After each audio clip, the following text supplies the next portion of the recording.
Hi everybody and welcome to episode 3 here on penetration testing with Kali Linux. Guys, I'm really excited and I've had some incredible feedback from all our community saying, hey, we want to do some more enumeration and some more attack surface stuff. And I thought, cool, what a great way to start these things where we can log in and hack the box. So I thought it'd be a great little session that you and I can sort of sit down.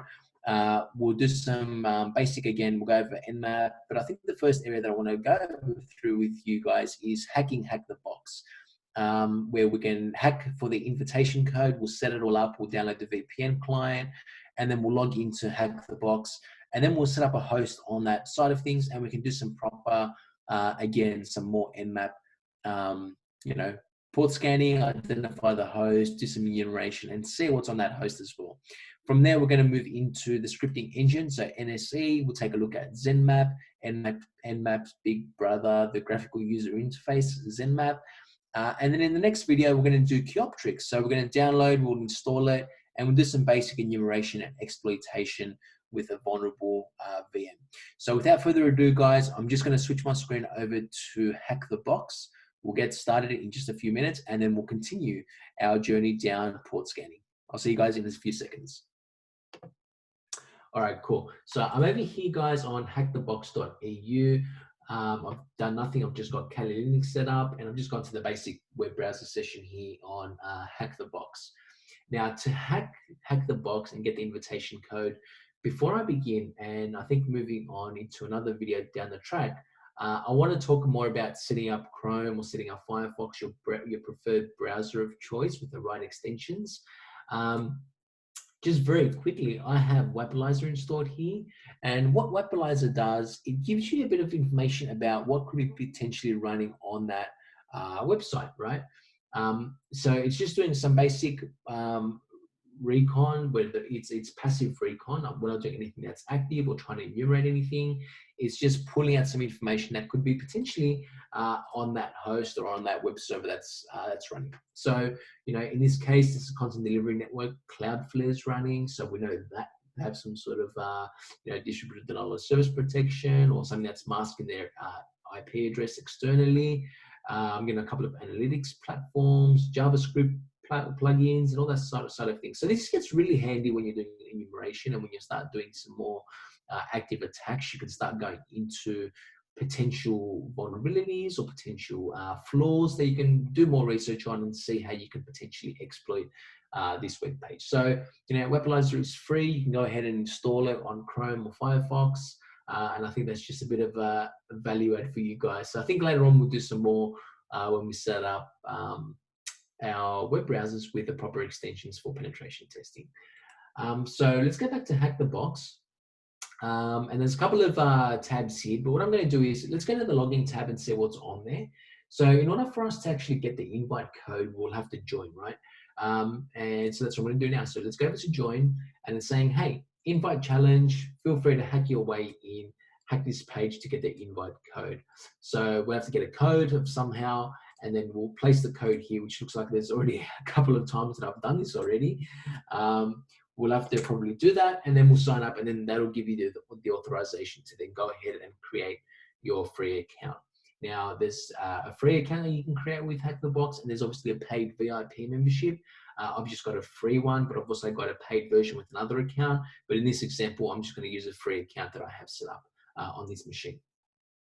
So let's begin. So where do we begin? So the first thing that I will do from a web page is obviously scan it of some sort. But for this particular task, I'm just going to inspect the elements. So I'm just going to see what could potentially be on the website, if there's anything that sticks out as unordinary or just something that's weird. And the first thing that I see when I open up the inspect element is this thing here that says there's a script being loaded from somewhere. So this script source of Hack the Box, whatever, and there's a source here that's telling you that there is a potential script that's being loaded from this potential web page. So if we open this up, well, I don't know what's on that yet, but I'm assuming that it will have something on there. Now let me just see if I can copy and paste this. That's being annoying. There we go. Let me copy that. And let's paste that over here.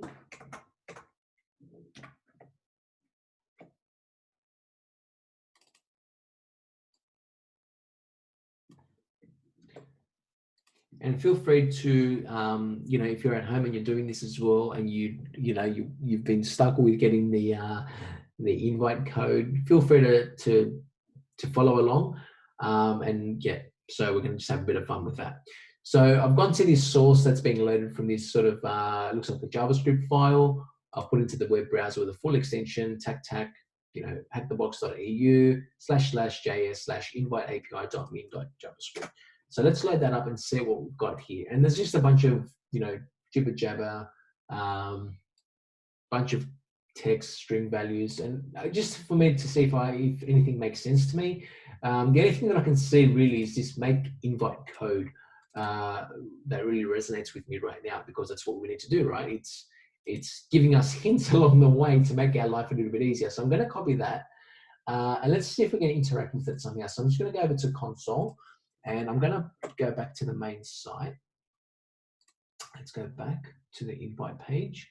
And while we're in the console tab, let me paste that in. So hack invite code, let's send that in. And let's see if we've got a response of some sort. Okay, cool. So we've got a response saying, hey, that's connected and that looks like it went through. But the information that we got is base64 encoded. So what we need to do is decrypt it, right? So it's giving us the hint to decrypt it anyway. So it's making our life a little bit easier. So that's just a bit of string value here for us to decrypt. And that's the hint. So let's decrypt it and see what that potentially is and what it does. Luckily, we have a bit of a hint there. So nice and easy. So let's do it. So let's copy and paste this. I don't know if this is going to work. My mouse is being really annoying tonight, guys. So I really apologize for that. Let's copy this across. And I'm just going to fire up a base64 decoder. Base64. Okay, so it looks like I've already used this one before. I'll paste that in and let's see what comes back to us. Okay, cool. So it's saying in order to generate the invite code, make a post request out to this API. So /API/invite generate. So let's do that. Be mindful that we have to use the full link as well. So it's the full base64, but hackthebox.eu / whatever that was. So let's do that. I'm just gonna have it up in your shell.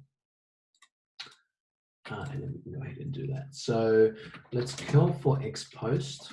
So we're going to send that post session into, now I don't know if we can do it. Let's try this way. Hold on, whack, so box.eu / so let's get rid of that extra slash there. Let's see if that goes through. Okay, sure enough, that's gone through. And that's great. So that's successful. That's gone through to code 200. So that's successfully done. It looks like it's encoded again. So I'm pretty sure if we can just copy that back into our base64 encoder, we should be able to get something out of that. So let's see what the next hint is or what code comes up. Okay, cool. So that looks like it's some sort of code. So I'm sure if we can take this now, go back to hack the box, this will allow us to get that invitation code to get through. So it's, oops, let me just join now. Let's paste that in. And sure enough, we're through. So we've just hacked the box. So congratulations if you've been following along. You've just accomplished the first task. I already have an account. So if you guys feel free to sign up, create an account, log in. And I'm just going to log in right now, and then we can continue that in just a second. So we'll set up the VPN configuration, and then we can set up a couple of hosts. So I've logged in, and this is not a penetration testing hack the box exclusive, so I'm not going to go too much into depth with hack the box. You guys are more than welcome to explore it in your own time. It really is a fantastic website to really practice and hone all your penetration testing skills.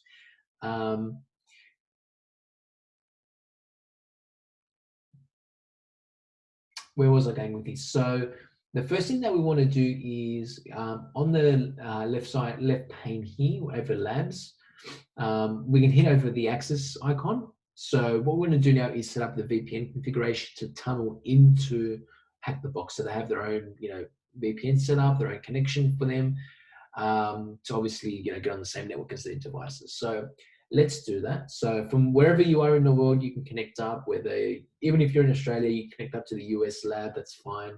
I'm just connecting up to the Australian lab because I'm over here in Australia. So let me hit switch.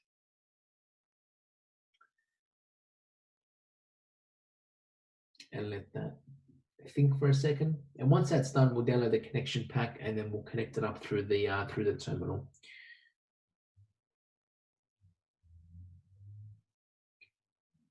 Okay, so that's gone through fantastic. So let's download the connection pack. And I'm just going to fire up a new shell. The screen. Let's save that. Downloads folder, and we've got that VPN connection. That's great. So let's hit up OpenVPN and then type in our configuration file. And once I've done that, that should initiate the session and set up the SSL tunnel. The VPN tunnel's up, so that looks good. So what I'm going to do now, we'll just verify that we've got a connection running. So I'm just going to go over back to the machines over here. And you can see all the machines that they have. Now, the VIP access will have access to retired machines that have already been completed. And they really have some really amazing machines here, whether you're practicing, Active Directory attacks or Eternal Blue attacks. They've just got some really cool machines to test all your skill sets, right? So, if I just remove all the filtering for this example, there's a couple of machines here that are up here, and they categorize them from difficulty to the rating to how many owns and when it was last reset and etc. So feel free to roam around the site. There's a swag component if you want to buy a gift card for somebody, and they're bringing out some new really cool things like battlegrounds where you can do real cool capture the flag tournaments with colleagues and co-workers, and there's just some really amazing things on this site. So explore it in your own time, guys. Have some fun with it. Invite your friends, and just enjoy yourselves. That's what it's all about. So let's begin. So what I'm going to do now is I'm just going to go over to the filters tab, and I'm just going to filter for easy. We'll keep this really simple, and I'm going to filter this based on category rating. So the machine that's got the most rating is what the one we'll do. So it looks like Sauna has the most ratings, 4.3. And it's at this IP address, the 10.10.10.175 network. So what I'm just going to do basically right now is ping it and see if it's alive, if we have full access to that machine, and we do. So we can hit it, that's fine. So now let's begin with our port scan. Now, as I was saying before, guys, that if I'm coming in blind into a network that I don't know what's on the other end, if there's a firewall or any sort of intrusion detection systems or application firewalls that's going to monitor our traffic, I will not be doing any port scan at all on a /24 network. So I will not point and go NMAP 10.10.10.10 whatever /24 and hope that it's going to hit something. Because chances are I'm going to get hit or I'm going to get blocked and filtered, and then it's going to slow things down. It's going to slow the team down. So it's probably not a good measure to do that. In the next couple of videos, we're going to talk about some advanced enumeration and tactical stuff that will go into more depth on how to do some proper enumeration of hosts. Like, for example, I might do a banner grab to identify the host, and then I'll port scan that host. So it's okay if we're coming up against a single host like we are now. So this 10.10.10 host that we've got from Hack the Box, by all means, use NMAP, port scan it, and get everything that we can possibly get from this host. But in an unknown territory, unknown network that you don't know what's on the other side, I don't condone or I don't advise on if you would fire up NMAP and start doing a port spray. So let's port scan this guy and see how it responds and see the information that we get back. So let's stage this out. So let's act as if this is a real host, and I'll show you some stuff that I do when I come up against the real host and how I stage my attacks out and why I do it the way I do it. So first thing I'm going to hit NMAP, and I'm just going to do a T4. Now the T4, as we remember last time, on our last video, is the time parameter. It's how aggressive the scan is. So T5 is highly aggressive. T1 is really slow. there's a couple of bugs, and tweak it to your liking, guys. Try it out, test it, measure it, and if it works for you, it works for you. I've always found T4 works really well in a lot of production environments when you're doing NMAPs, so when you're doing port scans specifically. T5, you sort of get picked up or it doesn't give you the right information back. T1 is just too slow. It just doesn't, it just hangs, or there's some uncorrupted information that comes back to us, and it's just not that viable. So T4 for me has worked really well in the past, and it always has worked really well for me. So I'm just going to do a quick port scan on this guy. Now, I am not going to be doing a port scan on every single port, and I'll show you why. So let's hit that, and let's see how long that takes to come back. So it's almost 6% done. There we go. And that's come back really quick. Now, if I had done something more like this now, so if I've gone T4, TAC A with all ports, something like that against the host, that would have taken a little bit longer. So that might have taken at least 10 or 15 minutes to actually go ahead and complete, because we've given the parameter of or. So the TAC A is doing 4 things, right? It's going to do, now if you remember from the last video that we spoke about it, and I'm not sure if we have spoken about it in the last video, so we might have to cover it right now, but the TAC A parameter is an incredible parameter. It does 4 key areas, right? It does the operating system detection. It'll run a default script, so through the NSE engine. It'll also do version extraction as well, so it'll attempt to give you the versions, and it'll also attempt to do a trace route. So it's doing some really aggressive scans. The TAC P TAC, so this part right here means all ports. So it's going to go for whatever ports are potentially open, so the default 1000, and it's going to, we don't know. So if we didn't do this initial scan, we would not have known that those ports are open. So this would have done every single port from 0 to 1000, not in chronological order, but the top 1000 ports according to NMAP. So now that we know these ports, we can get specific with this TAC P parameter, right? So instead of going, we don't know what ports there are, we can now go, okay, we know what the ports there are. It's 53, it's 80, it's 88, 135, 139. So there's some really cool ports that are open. 389 for LDAP and 636. 636, yes, 636 is open for the SSL component of LDAP. 139 we've got, 389. Let's go back to 445, so some sort of SMBs there. 464, 593, 636, 3268, and 3269. So now that we've gotten what those, now that we know what those ports are, we can specify them. So instead of letting NMAP go to the default 1000, we're giving NMAP the ports that we've got here. So instead of doing 1000, it's going to do, how many is it going to do? 1, 2, 3, 4, 5, 6, 7, 8, 9, 10, 11, 12. It's going to do 12 ports. So now that we're getting more specific, it's going to be a more personalized scan, and it's going to be a lot quicker than letting this thing run for 15 or 20 minutes. And this should be very quick. So I'm just going to hit spacebar, and it'll give us the ETA of how long it should take. So it's almost 72% done. So maybe a few more seconds there. There we go, it's almost done. So we'll just give that a few seconds to finalize, and then we'll just take a look at the output that it provides us.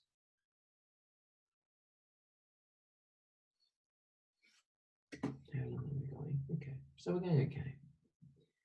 So now that we've got the ports open, guys, so we can start going into further into NMAP, right? So now we want to enumerate these ports and see what services. So as you can see, this scan didn't give us a whole lot of information on those ports. This scan now, it's going to go into details of those ports and potentially give us all those parameters that we want, the operating system, the versions, and as you can see it right now. So it's a very big different comparison between what we've got down here opposed to what we have up here. Okay, and that's fine, right? So we want to stage our attack, we want to be quick, we want to be stealthy, and we want as much information as possible to make our lives easier. So let's go through this together. So we did this command up here. So the TAC T4 for the timing, TAC OR, and then we specified all those ports based on what we found through the previous command, and obviously our host. And that's great. So that's done. So now it's gone into the details of those ports. So let's look at 53. It's got some sort of DNS plus, Microsoft IIS. You know, look at this. RPC is running, Active Directory, the domain of this potential egotistical bank. So looks like there's a web browser open. So if we open up Firefox, we should be able to go to HTTP, whack, 10.10.10.175. So now we can start doing our attack surface. So, and here's what I was saying to you about Weaponizer before. It's giving us some information already. So some information that we've got from NMAP saying, hey, it's an IIS server that's running on version 10. Is there a potential exploit? And now we'll go into the exploitation component of researching and start enumerating, is there an exploit for IIS 10? We know it's on a Windows server, so is there any known vulnerabilities in the backend that potentially could exploit this? We're not going to go into that right now, and I think in the next videos we will be touching into exploitation and enumeration in more depth. But right now we're just going to keep it simple to port scanning. But you can understand how simple this now makes it, right? So now we know it's a potential Windows server and it's running web services or IIS. So from here, you can probably do a couple of scans. We can start looking at the elements, start seeing again now what potential things are on this website and start trying to exploit it, right? That's the whole point of what we're trying to do. Anyway, not to go down the rabbit hole here, guys. So we'll leave this to another time, but just showing you a couple of examples. So let's close that off. Let's go back to our shell. So yeah, as you can see, a different comparison to what we found, more information, and that's what we want now. So it's giving us a trace route as well, SMB information down here, and obviously the operating system as well. So it's given us some great amount of detail. So if we take this now to the next level, we can start doing, again, some more scripts. So we can use NMAP scripts, so tag script. We can run the default script if we'd like against this host. So the 10.10.10.175. And I hope if I can spell correctly. Okay, that's going pretty quick. So let's open up a new tab. We can also run multiple scripts within the same host as well. So we can do nmap tag script equals, what do we want to do? So let's think. So we can do safe.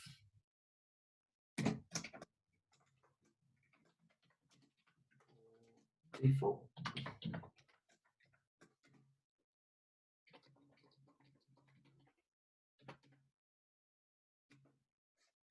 So now it would run safe or default as two of those scripts together. So it looks like it's still going. A couple of seconds there. Does this one have? I guess this almost done as well. We can also do a couple of other scripts. So I've also opened up here, guys, the scripting engine. So if you guys want to do some more light reading, you're more than welcome to obviously explore it in your own time. There's a whole library component of NMAP, right? There's so many scripts, so many syntaxes, so many commands. I get lost and get confused, and I have to research certain things because, I might not have done a vulnerability scan for a long time or whatever. And then I forget it, right? It's tag script equals default, or tag, there's tags and dots and colons and whatever. So they get in the way. So, don't be afraid to try things. Don't be afraid to break things. You're learning. So make sure that it is on an authorized network. If it's on your own network that you build a lab environment, test it on that. Don't go out into the wild and start port scanning. But basically what the NSE does is basically it's a combination of scripts that have been automated, that's been created for us by default. And some people have also created these scripts to enhance, obviously, the vulnerability side of things. So, you've got discovery, you can exploit based on vulnerability detection, backdoor detection. So it goes into real granularity now of exploitation. And the more enumeration that we're going to have and do, the better our exploits are going to be, right? So the more information that we know on a host, the more things we can potentially exploit. So there's a bunch of parameters, guys, again. So authentication, brute forcing, the default parameter runs a consistency of a couple of key areas. We've got, the safe command. So safe isn't just safe to run. It means that it's obviously not likely to crash a host or a network. There's been countless times I'm doing NTP enumeration or SSH enumeration on a really old legacy box. and then it just buckles and I can't ping it anymore, or it just goes offline for whatever reason, you're coming up against networks that aren't as fast, aren't as high tech as other environments. And, what one port scan works on one host is not entirely going to work on another host. So you really have to pull out your trick of arsenal and your bag of goodies to test things and to make sure that you're getting what you need. A really cool script is the vuln script, checking for specific vulnerabilities within hosts. We can probably run that again against this host as well. So you can start seeing now what these scans starting to look like, right? So it looks like it's done some scans, internally on my own network.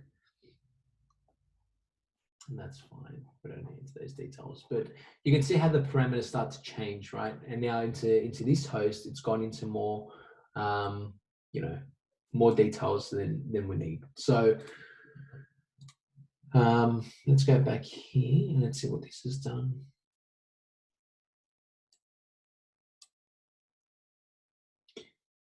Tag script, that's fine. Okay, and it's giving us the basic outlining information, and that's fine. So you can just see there's variants of ways to enumerate or to port scan a host. There's no right or wrong. It's what works for you. And I've always found that staging works really, really well for me because, one, I don't have to do a really aggressive port scan and wait for half an hour for that port scan to finish. I can go ahead and finish that within a few minutes and stage it out really nicely and easy. So that's pretty much it with a scripting engine. I don't want to sort of go really deep into that because I guess there's sort of no really need for this right now, but as long as you know about it, and you're more than welcome to go back onto the websites, do some reading, practice with it. There's a load of scripts out there to start performing things. We can probably look at doing some more a little bit later as we get into enumeration and some more real hard, exploitation side of things. But right now we'll just keep it simple. I don't want to go too deep and lose you altogether. So yeah, so you can read about it, have some fun with it, try it out, and then as we do it later together, we'll go into it in more depth. So let's fire up Zenmap as well, and we'll look at the graphical side of things. So I've just gone to the terminal and I've just typed in Zenmap. It's the easiest way to do it rather than going through the other way. Fire up Zenmap, and this is the graphical side of things. And it's very easy, as you can see. It's it's designed that way. So we can just put in a target 10, 10, 10, 175. And as you can see below that, the command syntax is outputted, right? So if we take that and put into the command line, it's going to do what we're telling it to do right now. So, we can select a bunch of profiles that have already been customized for us. If it's a ping scan or a quick scan or a comprehensive scan, a real slow scan, or we can create our own profile as well. So if we're doing a particular scan against the host, and we find ourselves doing the same scan every couple of days or in our own production network for a client or for whatever, you can go in here and you create your own custom profile based on what scan requests you're going to do. And these are all the requests that we're talking about in the first video. Remember when we were talking about the TCP behaviors? And that was why it was so fundamental for you to understand that, because we can start sending acknowledgements in or FIN requests in, and not the traditional SYN requests, right? We can send a connect scan, or we can send the Christmas tree scan where it lights up the Christmas tree. We can start really tampering with the TCP headers within the TCP information, right? And seeing how that device then responds. We can do idle scans, and this is one we're going to talk about, I think, in the next video or the video after that. We're going to do a live zombie scan, how we're going to do a highly stealth scan and getting another host to attack a host. So not coming from us directly.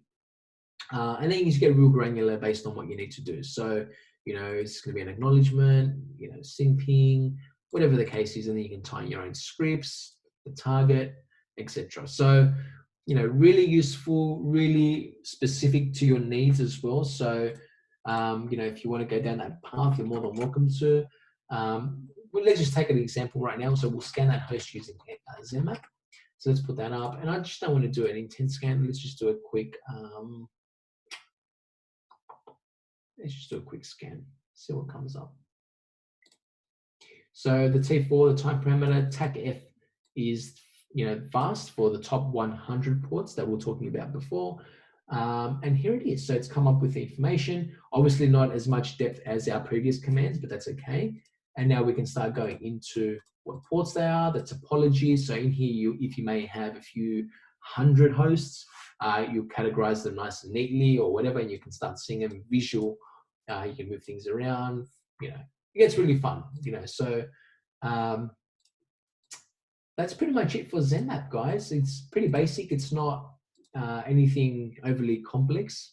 It's very easy to use, very self-explanatory. So I encourage you to have a fiddle with it, play with it in your own time, put it against the host, put some of these commands into the command line, see what it does, and that's how you learn from it. So create some profiles like we just did. So go to profile and your profile command, select your own profile. We can probably do some later if you'd like. So if you want to maybe customize your own profiles, if you need help creating these profiles, let me know in the comments and I'll create some videos around that to help you and show you and educate you. I'm more than happy to do that. So I'm just going to close this now. And I think that's pretty much a wrap for today, guys. That's sensational. So we've done our Hack the Box challenge. We've set up the VPN client. That's great. And we've done some port scans. So I think if you guys want to let me know what you'd like to see in the next video, if you want to do some more Hack the Box material, or if you want to do Keyoptrix, I'm really inclined up to you guys of what you want me to do. So let me know. I hope you found this really valuable, guys. It's been so much fun. And thank you for watching. And if you have any other questions, let me know in the comments. And just don't forget, if you want to do more reading or more information, feel free to jump over to NMAP. There's a whole library of information out here, but the easiest way to learn all that is to do it. So, practice, hands-on, build your own internal lab, do it on your authorized network, and have fun and learn. All right, guys, I'll speak to you in the next video. Thank you for tuning in, and I'll speak to you guys again very, very soon.